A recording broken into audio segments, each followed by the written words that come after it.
Now, inflation in the U.S. was flat for the month of October. Prices for a range of goods and services unchanged last month, a sign that these prices might be easing their grip on the U.S. economy. Here's Jody Jacobs. This is the slowest pace of inflation since 2021. Consumer prices were unchanged in October, surprising some economists. Many had been expecting prices to increase slightly. Americans paid less for gasoline last month. However, the cost of rental accommodation continued to rise. Food prices, however, have increased more than 3% compared to a year ago, but ticked up just 0.3% from last month. Lower energy costs also contributed to the latest CPI numbers, with energy prices dropping 2.5%.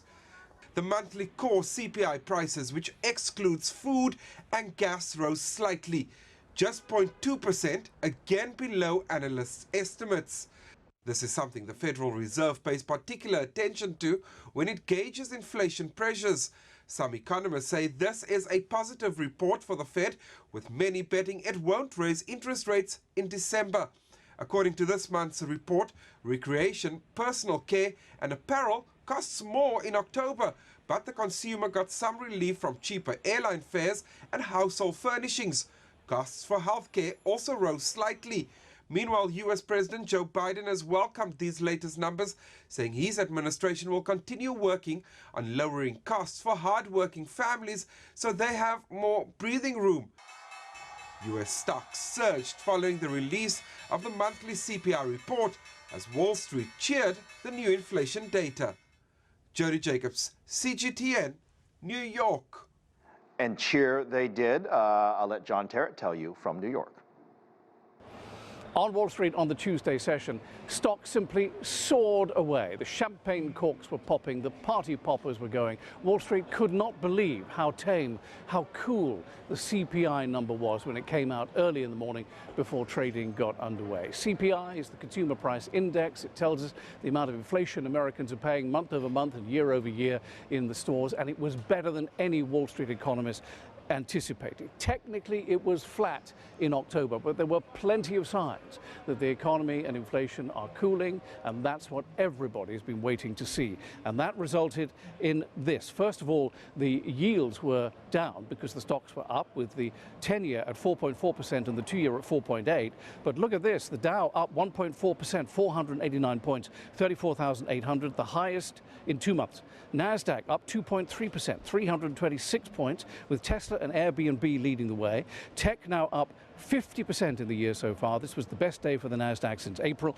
And the S&P 500, you simply don't see numbers like this, up 1.9%, almost 2% in one day, 84 points to stand at 44.95 with all 11 sectors in the green. Bitcoin, just to note, was down 4% on the Tuesday session. On Wednesday, President Xi and President Biden are slated to meet in San Francisco at the APEC meeting. And here on Wall Street, we'll be looking for the young cousin of CPI, PPI, which is wholesale inflation or producer inflation, and also retail sales. And based on what we saw on Tuesday, Wall Street is expecting them to be tamer than first thought as well. John Terrett, CGTN, on the trading floor of the New York Stock Exchange. For more on the U.S. economy, Thomas Hayes joins us, founder, chairman, and managing member of Great Hill Capital. If I could, I'd play the theme song to Kool and the Gang, because I think this market had your rip your face off rally. I forgot the stats, but the last 2 weeks, I haven't seen anything like this in a really, really long time. And today just kind of caps it off. What's going on? Well, this is what you get when most of institutional managers are caught off sides. We've talked about it in past sessions together. Positioning was extreme.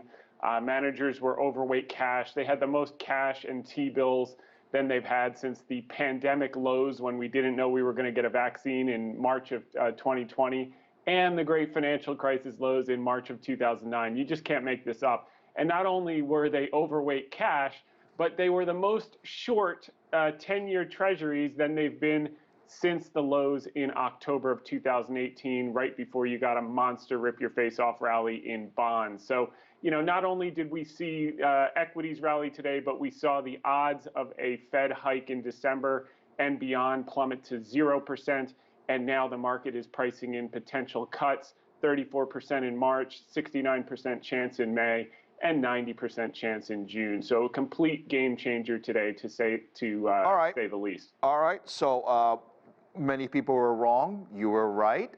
You've got this pile of cash. Should we shove it all into stocks? We've got the NASDAQ up 50%. I don't recall a year when tech stocks were, any stocks quite for that matter, up as a group, up that much. Do we just close our eyes and jump in now? Well, you know, you never want to chase, but what we're going to see into year end, unfortunately, is a year-end chase.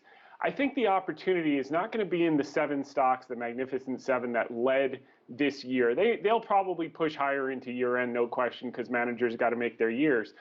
But I think the opportunity is in the 493 stocks that have participated much less as breadth starts to widening and we see tax loss selling on the losers largely in the rearview mirror. So what's going to benefit seasonally? You're going to see a big rally in small caps are going to start to outperform. You know, the spread between large caps trading at 18 times and small caps trading at less than 12 times, there's going to be opportunity there.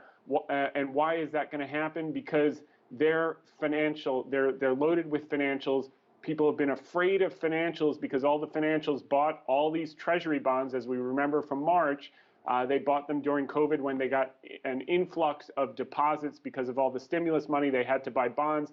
They bought treasuries just before the Fed went on an unprecedented hiking cycle, and they got bad mark-to-markets, which caused them to sell off, which caused the small caps to sell off.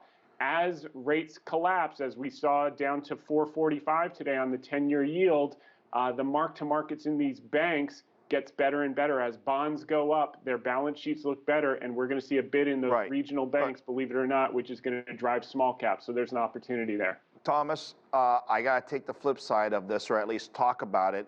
When yields come down, and you're talking about the long-term yields, some traders would say, well, that's a reflection of perhaps weakness in the economy, which could be a recession, which is why the Fed has to perhaps lower rates in the future. If that's the case, I know we've been worried about a recession, but it sounds like no one's talking about any recession. We're talking about this soft landing. Is it still not possible that there could be a recession next year? Because if the economy is strong, why would the Fed cut rates? Yeah, well, just 2 weeks ago in the Wall Street Journal, the headline article was, "Are we due for another Black Monday?" It's amazing how opinion follows trend. After price goes up, everyone becomes bulls. You know, the earnings expectations for this quarter were negative 40 basis points coming into the quarter. We're up plus 4.1%, and still estimates for 2024 are plus 12%. Very rare to get a bad year in equities in an election year. You have all the delayed stimulus infrastructure funding from the Inflation Reduction Act hitting the market, going to add fuel to the fire. So I think what you're seeing here is a situation of kind of Goldilocks, where you are getting some of the lagged effect of an aggressive tightening cycle coupled with a strong consumer and people still have jobs. And even if we get a little slowing, I think the economy can handle it. I think that companies have been preparing for a recession all year because there's been massive pessimism. And when they actually don't get it, we're going to see a continued, what started a couple quarters ago, reaccelerating of margins that no one's looking for. And that's a positive thing. And then you take the dollar was down. You want to be in those stocks that are going to benefit from yield compression and dollar weakness, and a lot of multinationals have had currency headwinds. As that dollar starts to re-weaken, I think we're going to see another tailwind for earnings that's not in most models right now.